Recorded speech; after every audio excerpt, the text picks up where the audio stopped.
करने का बटन दबाकर आने वाले 10 तारीख को गिनती के समय जिताने का काम करेंगे। साथियों, अगर आप लोगों द्वारा 3 तारीख को कहीं लापरवाही बरती गई, किसी बहकावे में आए कि भारतीय जनता पार्टी को ताबिज खां नहीं दूसरा हरा रहा है, तो साथियों आप गुमराह होंगे। ताबिज खां अब 90,000 वोट से आप लोगों के बदौलत से शुरुआत होने जा रही है। उसके ऊपर जितना भी आप लोग बढ़ा लेंगे अपने नात रिश्तेदार भाई साथियों, उतना ही हम लोगों को जो है काबला वोट निकलेगा। हम लोगों को 1.25 लाख वोट मिलने जा रही है। 1.25 लाख हमको सर्व समाज के सभी साथी वोट देने जा रहे हैं। साथियों, मैं इसी बातों के साथ अपनी बातों को समाप्त करते हुए आए हुए अपने मेहमान की दिशा निर्देश और उनका अनुरोध सुनने के लिए हम लोग यहाँ उपस्थित हुए हैं। साथियों, मैं अपनी बात को समाप्त करते हुए जय भीम, जय भारत, खुदा हाफिज।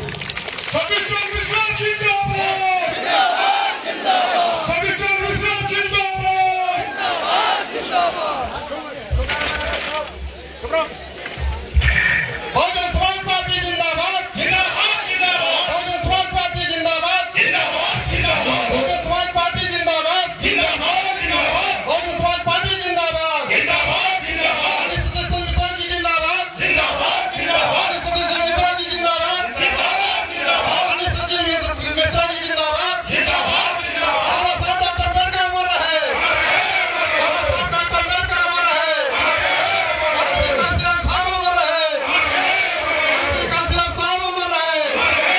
भगवानी माता जी जिंदाबाद, जिंदाबाद, जिंदाबाद। भगवानी माता जी जिंदाबाद, जिंदाबाद, जिंदाबाद। भगवानी माता जी जिंदाबाद, जिंदाबाद, जिंदाबाद। भगवानी माता जी जिंदाबाद, जिंदाबाद, जिंदाबाद। बीएसपी की क्या पहचान, बीएसपी की क्या पहचान, बीएसपी की क्या पहचान, बीएसपी को सत्ता में लाएंगे, बांधिए अब संघर्ष करो, बांधिए अब संघर्ष करो, बांधिए अब संघर्ष करो।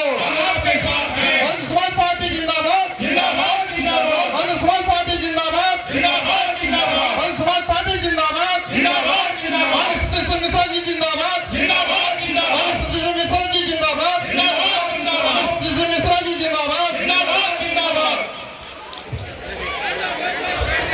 साथियों, आपके बीच में जिनका बेसब्री से इंतजार था, और आपके बीच में जिनकी पत्नी बहुजन समाज पार्टी को ताकत देने के लिए एक वोट मांगने का काम कर रही उत्तर प्रदेश में, जिनकी बेटी, जिनका बेटा, जिनका सारा परिवार और जिनका रिश्तेदार सभी लोग बहुजन समाज पार्टी के नेता महन कुमारी मालती जी को 5वीं बार इस प्रदेश की मुख्यमंत्री की कुर्सी पर देखना चाहते हैं। और वो आपके बीच में पधार चुके हैं माननीय सतीश चंद्र मिश्र जी का, जो राष्ट्रीय महासचिव बहुजन समाज पार्टी एवं राज्यसभा सदस्य हैं। हम 312 विधानसभा मैदान बहुजन समाज पार्टी के आगमन पर हम आप सबके तरफ से हार्दिक स्वागत, अभिनंदन और वंदन करते हैं। साथ ही साथ साथियों, हम अब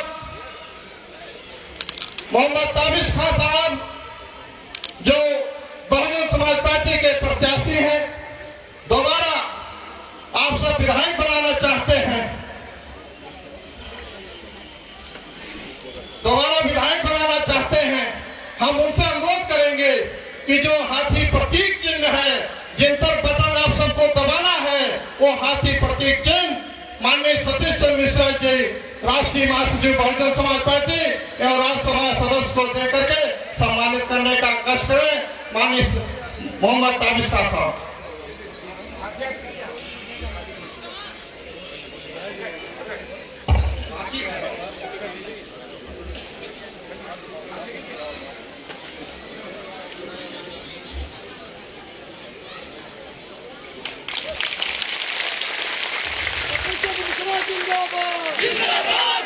विधानसभा अध्यक्ष गुलदस्ता देंगे, उनसे अनुरोध है कि आप गुलदस्ता दे दें। रोजगार जिंदाबाद जिंदाबाद। आपके बीच में पार्टी जिंदाबाद। उनके बेटे कपिल मिश्र जी पार्टी जिंदाबाद आ चुके हैं। हम आप सब के तरफ से 312 विधानसभा में दावल के आगमन पर उनका भी हम आप सब के तरफ से हार्दिक स्वागत और अभिनंदन करते हैं। साथ साथ नकुल दुबे जी उनके साथ चल के आए हैं, उनका भी हम स्वागत अभिनंदन करते हैं आप सबके तरफ से। हाँ, अब हम न देर करते हुए माननीय कपिल मिश्र जी से आप हम अनुरोध करते हैं कि आप आवे और इस समूह जन समूह को संबोधित करने का कष्ट करें। माननीय कपिल मिश्र जी।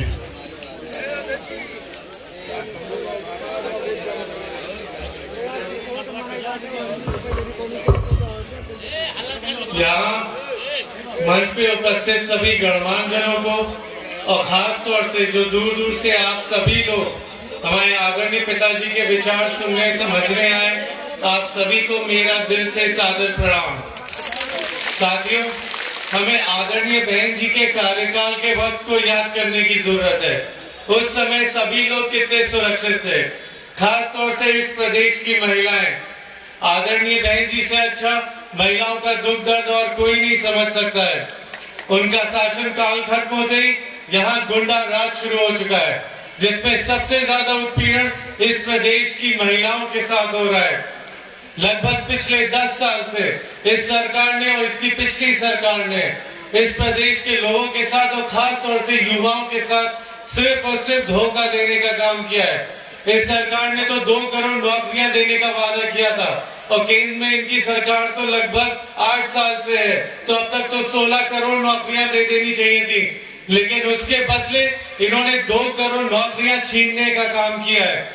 साथियों, आरक्षण के नाम पे भी ये सिर्फ धोखा देने का काम कर रहे हैं, चाहे रेलवेज हो या और सरकारी यूनिट्स हो, एक एक करके सब ये प्राइवेट कंपनियों के हाथों में बेच रहे हैं और धीमे धीमे सारी सरकारी नौकरियां खत्म कर रहे हैं।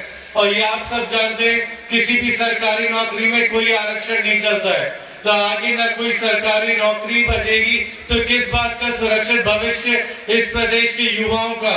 और जो लोग कोरोना काल के वक्त बेरोजगार हुए थे या मजबूरी के कारण दूसरे प्रदेशों से अपना काम छोड़ के वापस अपने प्रदेश आना पड़ा था, उनको आज तक रोजगार नहीं मिला है। और जब भी हमारे नौजवान युवा साथी भाई बहन अपनी रोजगार की मांग लेके इस प्रदेश की सरकार के पास जाते हैं, तो वो उनको बदले में सिर्फ लाठी और डंडे ही देती है। साथियों, वही आदरणीय बहन जी, उन्होंने अपने कार्यकाल के वक्त 23,50,000 से ज्यादा युवाओं को नौकरियां दी थी। वो आदरणीय बहन जी जमीनी तौर पे काम करती हैं। तो साथियों, अब वक्त आ गया इनके असली चेहरे को पहचानने का। साथियों, आदरणीय बहन जी, ये आप सबके मेरे माध्यम से मैं बताना चाहता हूं कि आप सभी युवाओं की जो भी तकलीफें दिक्कतें हैं, क्योंकि आज समय की थोड़ी कमी भी है और आप सब लोग दूर दूर से मेरे आदरणीय पिताजी के विचार सुनने समझने आए, तो मैं इसलिए आपका ज्यादा वक्त नहीं लूंगा, लेकिन इतना जरूर बताना चाहूंगा कि मैं आपके बीच में पहली बार आया हूं, लेकिन ये आखिरी बार नहीं है। मुझे दोबारा आना पड़े 5 बार 10 बार, जितनी बार आना पड़ेगा, मैं आपके बीच आऊंगा और आपकी दिक्कतें समस्याओं का समाधान करने में आपके कंधे से कंधा मिलाकर मैं खड़ा रहूंगा। और आदरणीय बहन जी ने ये मुझे जिम्मेदारी दी है कि आप सभी की, खास तौर से युवाओं की जो जो तकलीफें दिक्कतें हैं, वो मैं आदरणीय बहन जी तक पहुंचाने का काम करूंगा। और आदरणीय बहन जी ने कहा है कि जैसे ही सरकार बनेगी, ये आश्वासन दिला है कि सबसे पहले महिलाओं की और खास तौर से युवाओं की दिक्कतों का समाधान करने का पूरा प्रयास किया जाएगा। साथियों, मैं इन्हीं बातों के साथ आप सबसे आज्ञा लेना चाहूंगा, लेकिन इतना जरूर इनमें अनुरोध करना चाहूंगा कि आप सब लोग जो जो बातें यहाँ सुने या मेरे आदरणीय पिताजी द्वारा विचार सुने समझे, उनको यहाँ छोड़ के नहीं जाना है, उनको अपने साथ लेके जाना है और घर घर पहुंचाना है। और जो भी आप लोग को डराने दबाने की कोशिश करता है इस सत्ता के नशे में या और किसी को भी, तो आप लोग घर घर जाके बता दीजिए कि अब किसी से डरने दबने की जरूरत नहीं है।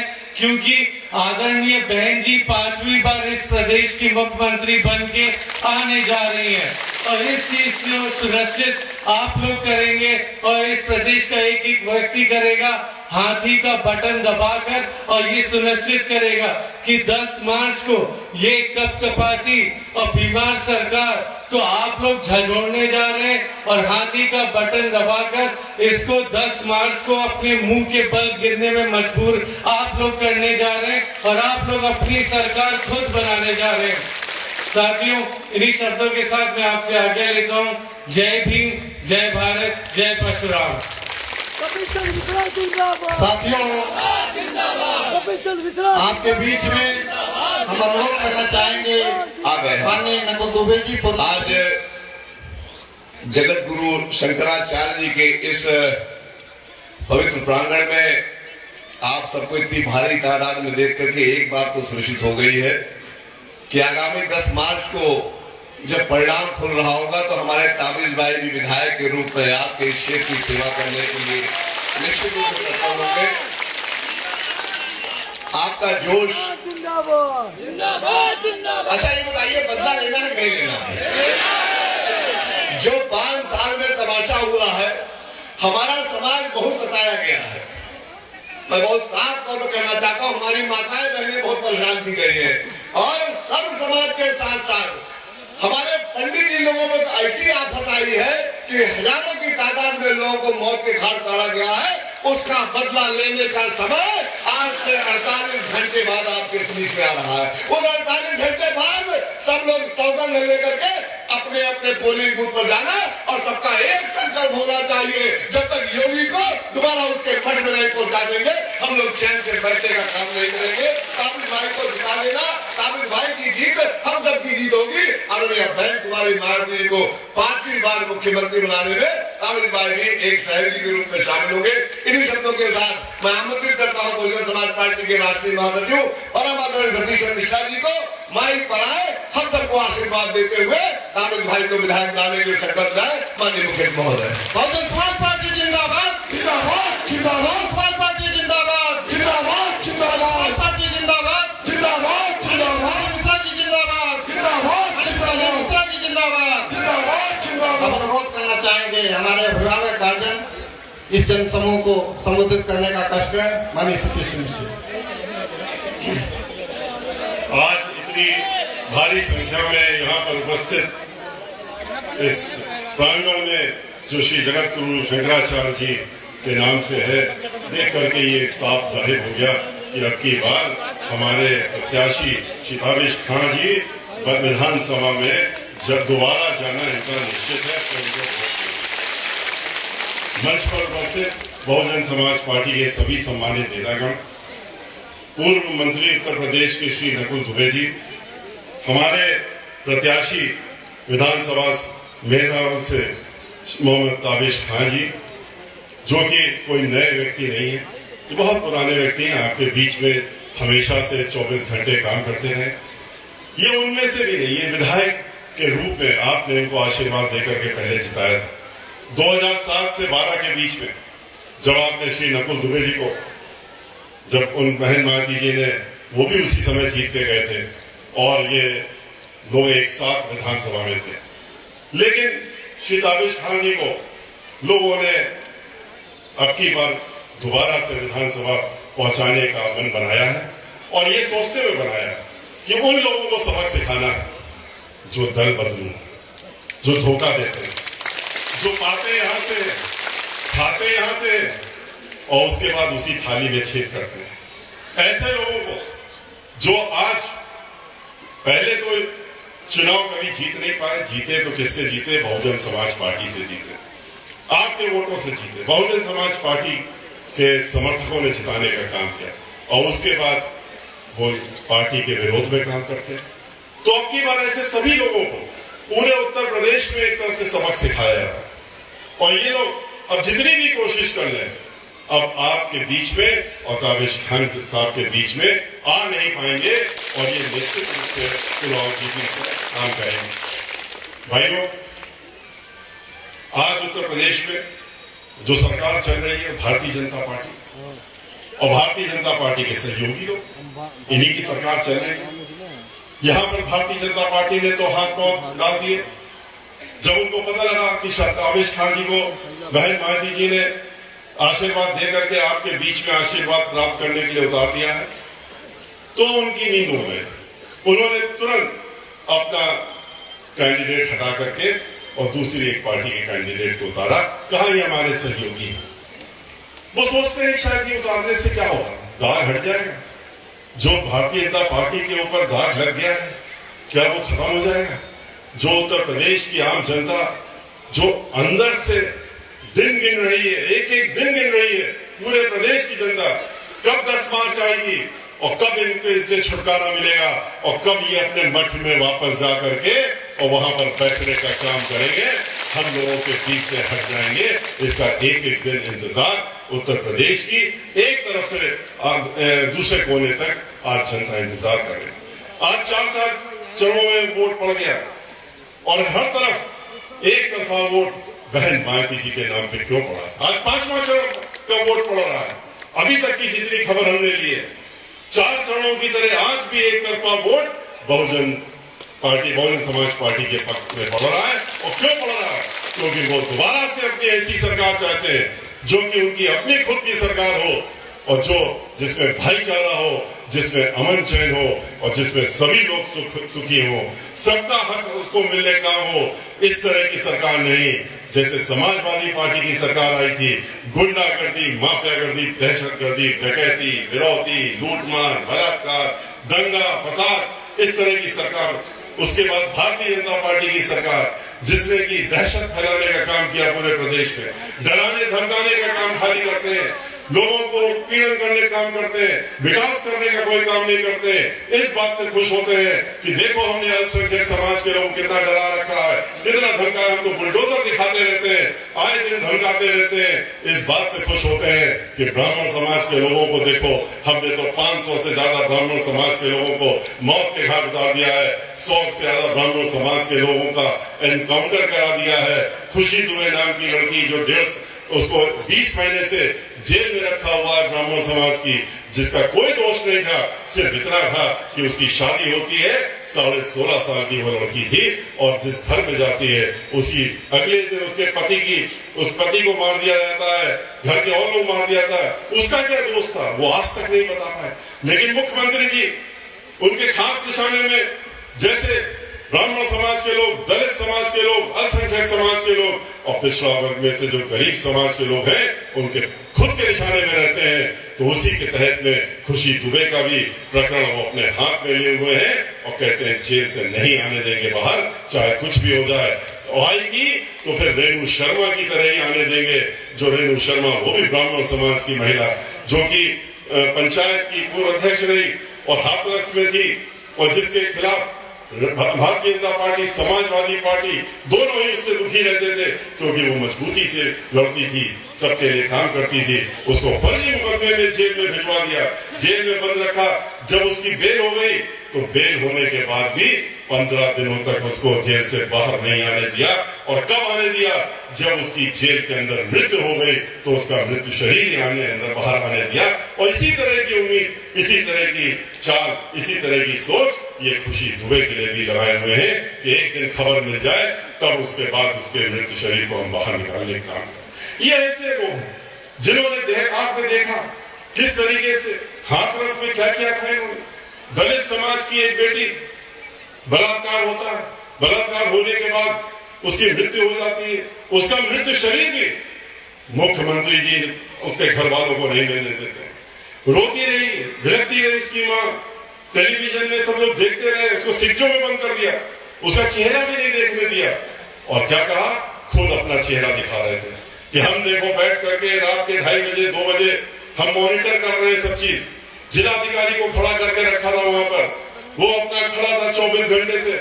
उससे कहा कि किसी भी हालत में इसका मृत्यु शरीर इसके परिवार वालों को नहीं मिलना चाहिए क्योंकि इसमें जो मुलजिम लोग हैं वो हमारे अपने हैं, हमारे खास लोग हैं, बिरादरी के हैं, उनको बचाना है, ये हमारा दायित्व है। इसलिए उसके मृत्यु शरीर को नहीं दिया। आपने भी देखा किस तरह से रात के 2:30 बजे घृणित कार्य हम सबने देखा। कि जिलाधिकारी के आदेश पे और मुख्यमंत्री के निर्देशन कि एक उस बेटी का शरीर एक कांस्टेबल के माध्यम से खेतों में ले जा करके और मिट्टी का तेल डाल करके उसको जलाने का काम किया। ये भी सबने देखा, पूरे प्रदेश में, पूरे देश में और विश्व में भी हम लज्जित हुए। इनको लेकिन कोई फर्क नहीं पड़ता। विकास का कोई कार्य 5 साल नहीं किया। समाजवादी पार्टी की तरह खाली अपने सफाई में कर लिया, अपने घर में कर लिया। जब 134 दंगे फसाद कराए समाजवादी पार्टी वालों ने, तो वहां पर दंगे, एक तरफ दंगे हो रहे थे, एक तरफ वो सफाई में नाच गाना देख रहे थे। उनको नाच गाना देखने से फुर्सत नहीं मिल रही थी। फिल्मी सितारों की वहां भीड़ लगा रखी थी और वहां पर आग लगी थी। तो ये समाजवादी पार्टी की सोच है। समाजवादी पार्टी और भारतीय जनता पार्टी आपस में मिले रहते और मिले नहीं होंगे तो दंगे कैसे होंगे? दंगे एक तरफा नहीं होते हैं, दंगे कराए जाते हैं, दंगे होते नहीं अपने आप। 134 दंगे, ये तो अफसोस इनके समाजवादी पार्टी वाले मनाते हैं। 16 दंगे रह गए, कम से कम 150 का तो हम बना लेते। मापदंड कहते हैं अब की बार सरकार बन जाने दो, अब की बार 200 का सैकड़ा पार करेंगे, अब की बार हमें बार आने तो दो। जैसे कि भारतीय जनता पार्टी वाले कहते हैं 5 साल और दे दो, ब्राह्मण समाज को सबक सिखाएंगे, दलित समाज को सबक सिखाएंगे, अल्पसंख्यक समाज को सबक सिखाने काम कर रहे हैं, बुलडोजर दिखा के डराने का, धमकाने का। कहते हैं ब्राह्मण समाज को इस प्रदेश में नहीं छोड़ेंगे, प्रदेश के बाहर पलायन करने के लिए मजबूर कर देंगे।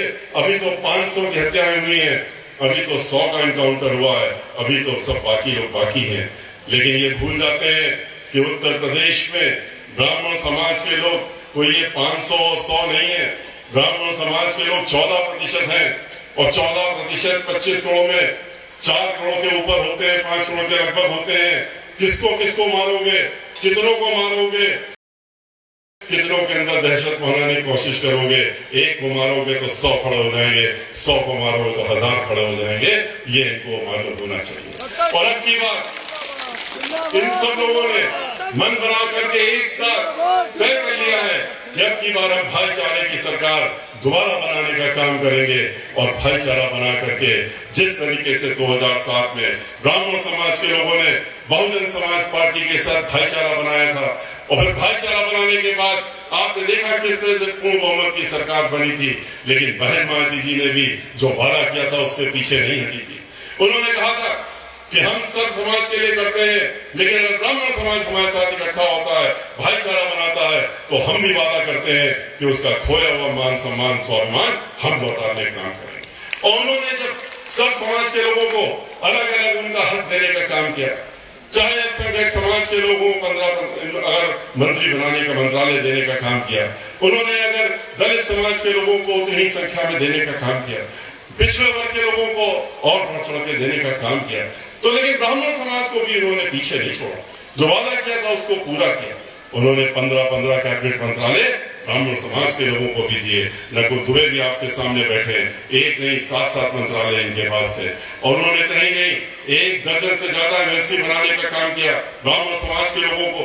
ब्राह्मण समाज का अध्यक्ष बनाया उन्होंने विधान परिषद में, और 30 से ज्यादा लोगों को चेयरमैन और वाइस चेयरमैन बना करके उनको कैबिनेट मंत्री का दर्जा देने का काम किया।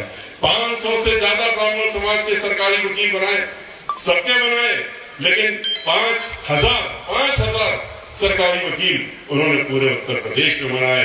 2000 तो खाली उच्च न्यायालय इलाहाबाद और लखनऊ में बनाने का काम किया।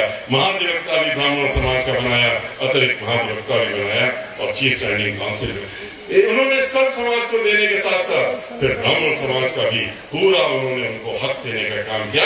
जो उन्होंने भाईचारा बना के दिखाया था, पूर्ण बहुमत की सरकार बनवाने का काम किया था, तो उसको उन्होंने वादा जो किया था उसको पूरा करने का काम बहन मायावती जी ने किया। क्योंकि बहन मायावती जी वो हैं जो कहती हैं वो करके दिखाते हैं। विकास तो उन्होंने कहा था हम करेंगे, पूर्ण बहुमत की सरकार आएगी, हमारी चौतरफा विकास किया था, याद तो करिए। खाली ये नहीं कि उन्होंने मेट्रो बनाया, उन्होंने एक्सप्रेसवे बनाया, उन्होंने इंटरनेशनल एयरपोर्ट बनाए, उन्होंने 1 दर्जन से ज्यादा यूनिवर्सिटी बनाई, उन्होंने 1 दर्जन से ज्यादा मेडिकल कॉलेज बनाए, अंतरराष्ट्रीय स्तर की यूनिवर्सिटियां बनाई, जिसमें कि अरबी फारसी यूनिवर्सिटी पूरे उत्तर प्रदेश में पहली यूनिवर्सिटी उन्होंने लखनऊ में बनाने का काम किया। उन्होंने नोएडा में इंटरनेशनल यूनिवर्सिटी बनाने का काम किया, जहां दलित समाज के लोग वहां जो पढ़ रहे थे उनको मुफ्त पढ़ाई के साथ साथ में मुफ्त उनको वजीफा दे करके विदेशों में भी भेजने का काम बहन मायावती जी ने किया। लखनऊ में एक यूनिवर्सिटी और बनाई अंतरराष्ट्रीय स्तर की, जो विश्व में अपने आप में अकेली एक यूनिवर्सिटी है, विकलांग जनों के लिए यूनिवर्सिटी बनाई। डॉक्टर शकुंतला मिश्रा के नाम से उन्होंने विकलांग जनों के लिए यूनिवर्सिटी बनाई, जो पूरे विश्व में अपने आप में अकेली है, और जहां 20,000 से ज्यादा विकलांग जन आज पूरे हर प्रकार के और वहां पढ़ने का काम करते हैं और अपना जीवन आगे सुधारने का काम कर रहे हैं। बहन मायावती जी ने उत्तर प्रदेश जो अंधेरे में था, 6,500 मेगावाट बिजली खाली उत्पादन होता था, घंटे भर की बिजली आती थी, चली जाती थी, दिन भर नहीं आती थी, 2 दिन नहीं आती थी। 17 साल से उत्तर प्रदेश में एक भी नया कारखाना बिजली के लिए नहीं बना था उत्पादन के लिए। बहन मायावती जी ने 1 दर्जन कारखाने लगाने का काम शुरू किया और 7 से ज्यादा उन्होंने कारखाने अपने कार्यकाल के अंदर पूरे भी करने का काम किया। और जब उन्होंने 7 बनाए कारखाने, तो जो 6,500 मेगावाट की बिजली थी वो उन्होंने 13,500 मेगावाट पहुंचाने का काम किया। अंधेरे से उजाले की तरफ उत्तर प्रदेश को ले जाने का काम उन्होंने उत्तर प्रदेश में, कभी सोचिए तो कौन कर सकता है, कौन ऐसी सोच रख सकता है? बहन मायावती जी के अलावा कौन ऐसी सोच रखेगा? आज उत्तर प्रदेश में 75 जिले हैं आपके पास, ये सारे आसपास के जिले किसकी देन है? बहन मायावती जी ने 75 जिले जो हैं उसमें से 23 जिले बहन मायावती जी की देन है। उन्होंने नए जिले बनाए, और जब नया जिला बनता है 1/3 जिले बहन मायावती जी की देन, और जब एक जिला बनता है तो उसका समग्र विकास होता है, संपूर्ण विकास होता है, और वो उन्होंने करके उन सारे जिलों में करने का काम किया। उत्तर प्रदेश को उन्होंने फिर से विकास की तरफ ले जाने का काम किया। 29,500 अम्बेडकर ग्राम का उन्होंने समग्र विकास करने का काम किया। 29,500 प्राइमरी स्कूल बनाए, 5,500 से ज्यादा जूनियर हाई स्कूल बनाने का काम किया। चौतरफा विकास करके कानून द्वारा कानून का राज्य भी स्थापित किया। इनकी तरह नहीं कि धोखा देने का काम था। महिलाओं से क्या कहा भारतीय जनता पार्टी ने कि समाजवादी पार्टी में बड़ी लूटमार होती है, बलात्कार होते हैं, महिलाओं का उत्पीड़न होता है, महिलाएं घर से ही नहीं निकल सकती, चलो तुम हमको वोट दे दो, हम तुम्हें सुरक्षा देंगे। और उसके बाद वोट मिलने के बाद क्या हुआ? हम नहीं कहते, ये इनकी खुद की सरकारी रिपोर्ट है, एनसीआरबी की सरकारी रिपोर्ट, जिसपे लिखा हुआ है कि आज उत्तर प्रदेश में हर 2 घंटे में एक महिला के साथ बलात्कार हो रहा है और दुराचार हो रहा है। ये सुरक्षा इन्होंने महिलाओं को देने का काम किया। महिलाओं से कहा था कि हम तुम्हारी रसोई सस्ती कर देंगे, क्या किया? जो सिलेंडर मिलता था 200 रुपए का, उसके दाम बढ़ा करके 1200 पहुंचाने का काम कर दिया। सारी चीजें जो इस्तेमाल होती घर के अंदर और रसोई के अंदर, सबके दाम कई गुना 10 गुना बढ़ा दिए, क्योंकि पेट्रोल के ही दाम 65 रुपए से बढ़ा करके और डीजल के दाम बढ़ा करके 100 के पार कर दिया। जब पेट्रोल और डीजल के दाम बढ़ जाते हैं तो अपने आप सब चीजों के दाम बढ़ जाते हैं। सबकी कमर तोड़ती, जहां 50 रुपए में रसोई होती थी अब 500 में भी पूरी नहीं होती। किसानों से क्या कहा? किसानों से कहा कि हम तुम्हारी आमदनी 2 गुना कर देंगे, 2 गुना आमदनी कर देंगे, तुम हमको वोट दे दो। उसके बाद क्या हुआ? वोट लेने के बाद उन्होंने, आपने देखा किस तरह से 4 काले कानून ला दिए उनके ऊपर, और ऐसे कानून बना के ला दे जिसके तहत में इनके जो चुनिंदा उद्योगपति हैं, जिनके हाथ में इन्होंने पूरे देश को बेच दिया, और जो इनको लाखों करोड़ रुपया अदा कर देने का काम करते हैं चुनाव के लिए, तो उनको इन्होंने जमीन भी देने की योजना बना दी। और ऐसी योजना बनाई कि उसके तहत में जमीन को पट्टे में देना पड़ेगा, और जब पट्टे में एक बार जमीन दे दी तो दोबारा जमीन मिलने वाली नहीं है। ये सभी किसान समझ गए, जिंदगी भर मुकदमा लड़ते रहेंगे, जमीन वापस नहीं आएगी। इसीलिए पूरे प्रदेश और देश में आंदोलन हुआ। हम लोग भी उनके साथ में जुड़े हुए, हम लोगों ने पार्लियामेंट के अंदर भी, पार्लियामेंट के बाहर भी इस आंदोलन में भाग लिया। लेकिन 700 से ज्यादा किसानों की शहादत हो गई, इनको कोई फर्क नहीं पड़ा। फिर भी आंदोलन को कुचलने की योजना दिन रात बनाते रहे, और बनाते बनाते इतना नीचे गिर गए कि 4 किसानों को ही कुचल के मार दिया, और अपने मंत्री के लड़के की गाड़ी से कुचल के, उसी के माध्यम से कुचल के मरवाने का काम किया। और इतना ही नहीं, वहां पर मंत्री और मंत्री के लड़के, मंत्री आज भी मंत्री बना के रखा है, उनको नहीं हटाया, और लड़के की बेल आज 3 महीने के अंदर करा देते हैं। 3 महीने में बेल हो जाती है, निकलते ही फिर धमकी दे दी जाती है। इनके मंत्रियों ने भी धमकी दे दी कि ये कानून तो अभी वापस लिया है क्योंकि चुनाव आ गया है, चुनाव के बाद इस कानून को हम दोबारा लाने का काम करेंगे। कहते हैं 2 गुना आमदनी बढ़ाएंगे। क्या क्या 2 गुना आमदनी बढ़ाने में? 25 रुपए पर क्विंटल दाम बढ़ाया गन्ने का, वो भी कब? जब 1 महीना चुनाव का रह गया था। पूरे 5 साल में 35 रुपए बढ़ाए थे समाजवादी पार्टी की सरकार ने, इन्होंने 25 बढ़ाए।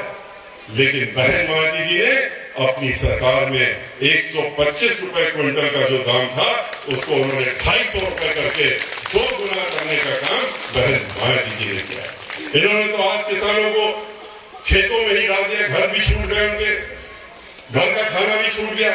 अब तो खेतों में पड़े रहते हैं और किस लिए लाठी डंडा लेकर रात भर पहले बोने का काम करते हैं, फिर खेत बचाने का काम इनके छुट्टे जानवरों से जो इन्होंने पूरे प्रदेश में छोड़ने का काम कर दिया है उसको करने का। कहते हैं अब की बार सरकार बनवा दो, अब की हम कुछ योजना बना देंगे कि इन छुट्टे जानवरों से छुटकारा दिलाने के लिए। लोगों ने पूछा कैसे, क्या छुटकारा दिलाओ, कैसे करोगे? तो मैंने छोड़ी थी। कहते नहीं, इनको अब की बार एक बार चर लेने देंगे, सारा जितना किसानों के मैदान में सब छोड़ देंगे, वो इनका पेट भर जाएगा तो ये लोग शांत होकर के बैठ जाएंगे। इस तरह की तो बातें करते हैं, ऐसे वादे करते हैं, लोगों से कहते हैं कि बेरोजगार लोग, बेरोजगारों से उन्होंने क्या कहा कि हमें वोट दे दो, हम तुम्हें रोजगार 2 करोड़ देंगे। कहां से 2 करोड़ देंगे? 2 करोड़ रोजगार सालाना देने की जगह रोजगार लेने का काम किया। देंगे कहां से जब आपने सारे सार्वजनिक उपक्रम जहां जहां नौकरी मिलती है लोगों को, वो आपने तो इनके हाथों में बेच दिया और उन्हें पौने दाने में बेच दिया। जो 70 वर्षों से आपने अपने कीमती अपने पैसा टैक्स दे दे करके बनाने का काम किया, चाहे वो तेल कंपनियां हो, चाहे बिजली कंपनी हो, चाहे हवाई जहाज वाली कंपनी हो, चाहे वो रेलवे हो, चाहे वो कुछ भी हो, लाइफ इंश्योरेंस कॉर्पोरेशन, अब तो बैंकों को भी बेच दिया। बैंकों को पहले घोटाला करवाया और फिर कहा कि ले जाओ खरीद लो। जिसने घोटाला किया उसको विलायत में भेज दिया, लंदन भेज दिया और फिर कहा उन्हीं के आदमियों से तुम लोग खरीद लो औने पौने दाम में। बैंक को भी बेचने का काम पूरे देश के बैंक कर्मचारियों ने आंदोलन किया, लेकिन इनको कोई फर्क नहीं पड़ा। बहन मायावती जी ने कह दिया अब की बार हमारी सरकार बनेगी, हमारा पहला प्राथमिकता होगा इस प्रदेश की बेरोजगारी दूर करना। हर घर में एक आदमी के पास रोजगार होना आवश्यक है, जिससे कि वो अपना परिवार सम्मानजनक रूप से चला सके। इनके सामने हाथ न फैलना और ये उसको लज्जित न करें कि लाओ कटोरा अपना, हम उसमें मोबाइल डाल देते हैं, चुनाव आ गया है और हमको अपना वोट दे दो। और वो भी मोबाइल किसके पैसे से?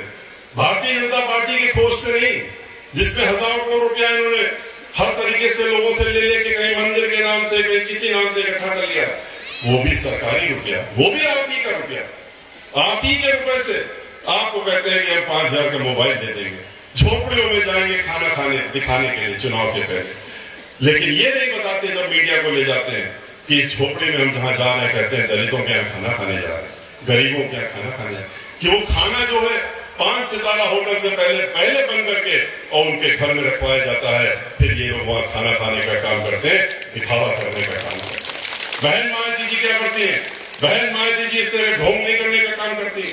बहन मायावती जी जो गरीब लोग हैं उनके जो झोपड़ी में रहते हैं, उनकी झोपड़ी में न जा करके उनको झोपड़ी से बाहर निकाल करके और उन्होंने 2-2 कमरे के मुफ्त पक्के मकान मानवर काशीराम जी की योजना से देने का काम किया।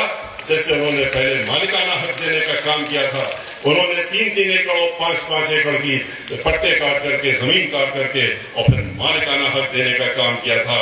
जो लोग जिनके पास जमीन नहीं थी उसी प्रकार से उन्होंने मुफ्त मकान भी देने का काम किया। और इन्होंने जो मकान बन रहे थे 20 लाख के ऊपर इससे मकान बहन मायावती जी ने दे दिए थे। 80 लाख मकान जो बन रहे थे उसको समाजवादी पार्टी ने आते ही रोकने का काम किया और फिर भारतीय जनता पार्टी ने भी उसको बनने नहीं दिया और वो आज भी अचकचरे आधे जूते में पड़े हुए। लेकिन बहन मायावती जी ने कहा है आने दो कि हमारी सरकार कोशिश जितनी भी कर ले, धमकाने की कोशिश कर ले किसानों को कि अब की बार हम फिर काला कानून लाएंगे जैसे ही चुनाव हो जाएगा।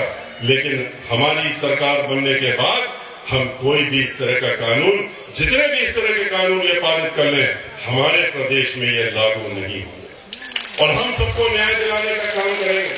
हम इनकी तरह खाली अपना एडवर्टाइजमेंट का काम नहीं करेंगे।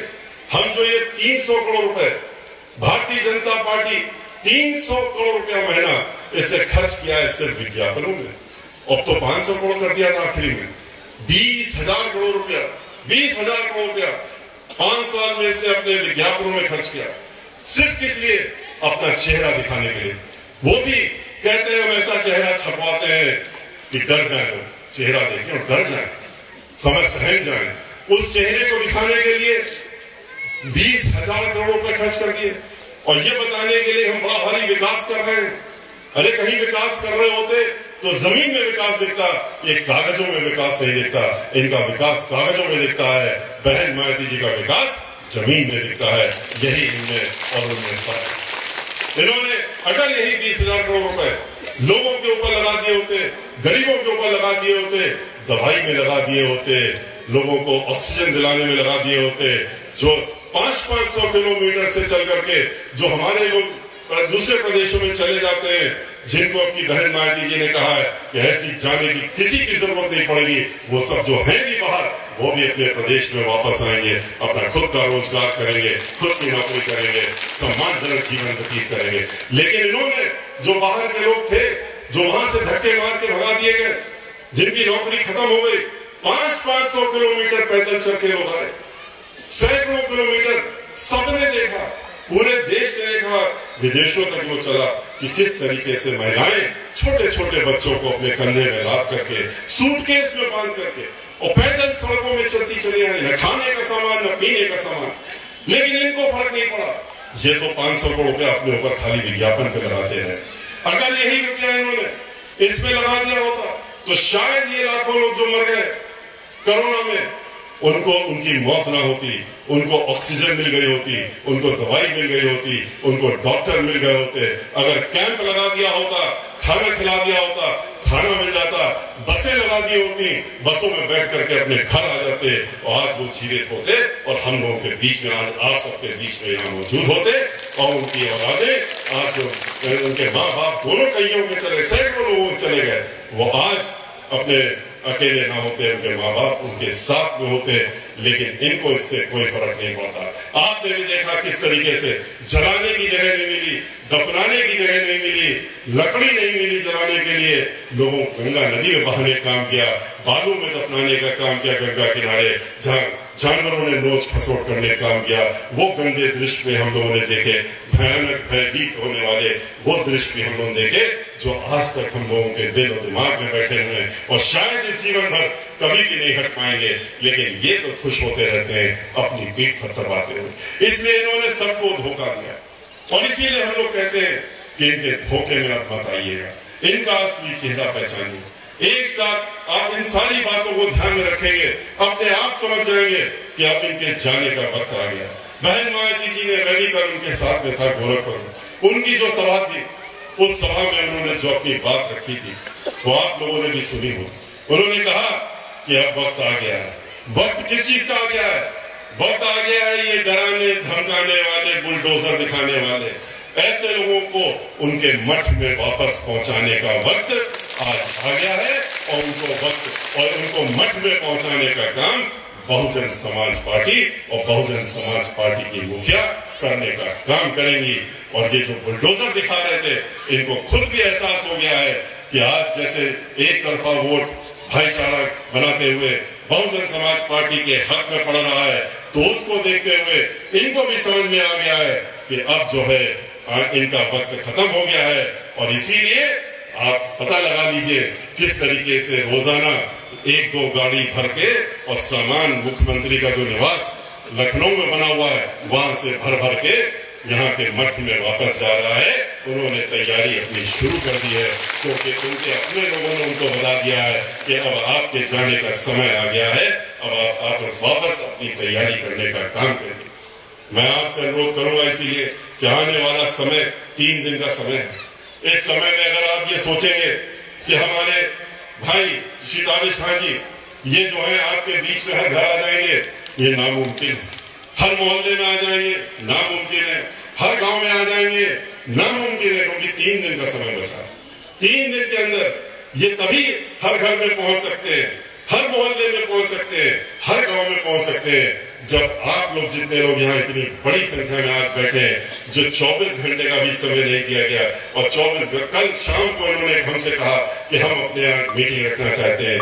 मुझे उम्मीद है कि मैं सोच रहा था 10, 20, 50 आदमी कौन रात भर में बुलाएगा, कैसे लोग आएंगे, लेकिन आज यहाँ पर आप लोगों को देख करके मालूम पड़ रहा है श्री ताबिश खान जी कितने आपके बीच में पहुंचे, कितने आपके चाहते हैं कि आप लोग 12 घंटे में इतनी बड़ी संख्या में इकट्ठा हो सकते हैं और यहाँ पर आ सकते हैं इनको जिताने के लिए।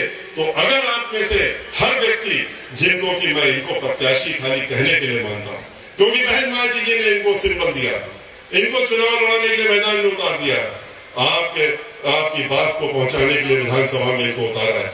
लेकिन सही मायने में हमारी निगाह में तो आप सब लोग जितने यहाँ पर बैठे हैं, आप सब हमारे प्रत्याशी हैं, और आप अगर प्रत्याशी हैं, एक बार आप ये निर्णय ले लेंगे, एक बार इस बात को आप समझ लेंगे और आप मान लेंगे कि आप अपने लिए चुनाव लड़ रहे हैं, अपनी सरकार बनाने के लिए लड़ रहे हैं, अपना भविष्य बनाने के लिए लड़ रहे हैं, अपने क्षेत्र को ठीक करने के लिए, आने वाली पीढ़ी को ठीक बनाने के लिए, उनका भविष्य बनाने के लिए कर रहे हैं, और आप हमारे प्रत्याशी हैं, और आप खुद अपने जैसे प्रत्याशी मान लेंगे।